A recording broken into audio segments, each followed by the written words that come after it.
আসসালামু আলাইকুম রহমতুল্লাহ। প্রিয় বন্ধুগণ, আপনাদেরকে আমি দেখাইতেছি একদম সামনাসামনি থেকে কিভাবে আমরা মৌমাছির থেকে মধু সংগ্রহ করি। এই যে দেখেন আল্লাহ পাকের নিয়ামত।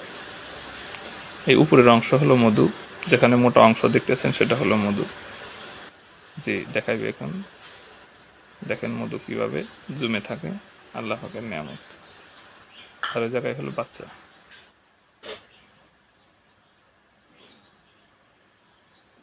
তো আল্লাহর রহমতে আমরা ইনশাল্লাহ আপনাদেরকে 100% খাঁটি মধু দেব।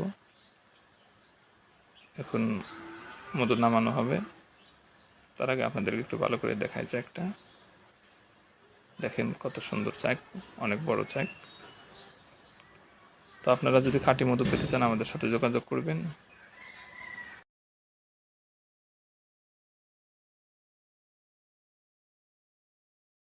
বাইদের সামনাসামনি থেকে কাজ করি।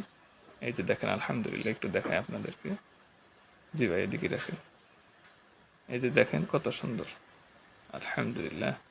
আল্লাহ পাকের নিয়ামত অসাধারণ। এই যে মধু, একদম পিওর মধু। নিতে চাইলে আমাদের সাথে অবশ্যই যোগাযোগ করবেন। ভালো থাকেন। আসসালামু আলাইকুম রহমতুল্লাহ।